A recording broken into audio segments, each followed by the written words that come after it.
Welcome back in my channel creative knowledge by Atul Pandey 123। दोस्तों, इसके पहले के वीडियोज में हमने आपको सीआरपीसी के बारे में बताए थे। हमारे वीडियोज में बहुत सारे लोगों के द्वारा ये कहा गया कि आईपीसी के बारे में भी बताने के लिए आज हम उनकी रिक्वेस्ट को एक्सेप्ट करते हुए आईपीसी के बारे में बताने वाले हैं। आईपीसी को कहा जाता है इंडियन पैनल कोड। आईपी जिसको हिंदी में कहा जाता है भारतीय दंड संहिता।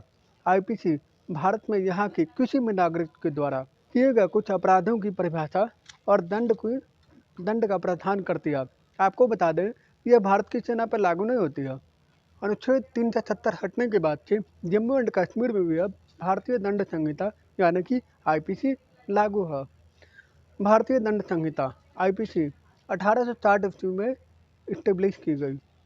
आईपीसी इंडियन पैनल कोड भारतीय दंड संहिता को 6 अक्टूबर 1860 ईस्वी को यानी कि 1860 को अधिनियमित की गई।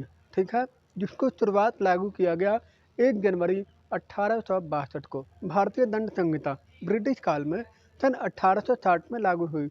इसके बाद इसमें समय समय पर संशोधन होते रहे। पाकिस्तान और बांग्लादेश ने भी भारतीय दंड संहिता को ही लागू किया है।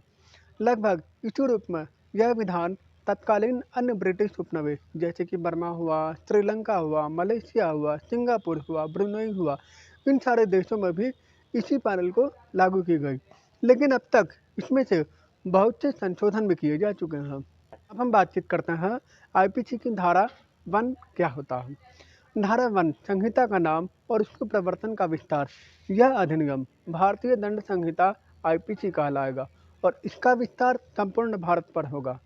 अनुच्छेद 370 के हटाए जाने पर भारतीय दंड संहिता संपूर्ण भारत पर लागू होगा, जिसमें केंद्र शासित प्रदेश जम्मू और कश्मीर भी शामिल है। संविधान के अनुसूची 5 के तहत 109 कानून अब जम्मू और कश्मीर पर भी लागू होंगे, जिसमें भारतीय दंड संहिता के साथ साथ हिंदू विवाह अधिनियम भी सम्मिलित है।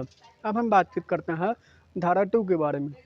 भारत के भीतर यानी कि अपने इंडिया के अंदर किए गए अपराधों का दंड। यदि ये धारा हर व्यक्ति इस संहिता के उपबंधों को प्रतिकूल हर कार्य या लोभ के लिए जिसका वह भारत के भीतर देगी। अब हम बातचीत करते हैं धारा 2 यानी कि हर व्यक्ति इस संहिता के उपबंधों के प्रतिकूल हर कार्य या लोभ के लिए जिसका वह भारत के भीतर दोषी होगा, इसी संहिता के अधीन दंडनीय होगा। अब हम बातचीत करते हैं धारा 3 के बारे में। भारत से परे किए गए किंतु उसके भीतर विधि के अनुसार विचारणीय अपराधों का दंड।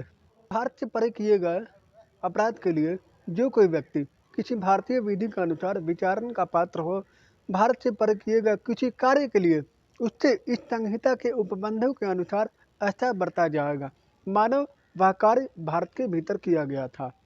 अब हम बातचीत करते हैं धारा 4 के बारे में, यानी कि राज्य क्षेत्रातीत अपराधों पर संहिता का विस्तार। इस संहिता के उपबंध में कुछ चीज़ें हैं, जैसे पहला, भारत के बाहर और परे किसी स्थान में भारत के किसी नागरिक के द्वारा। दूसरा, भारत में रजिस्ट्रीकृत किसी पोत या विमान पर चाहे वह कहीं भी किसी व्यक्ति द्वारा किए गए किसी अपराध को भी लागू है।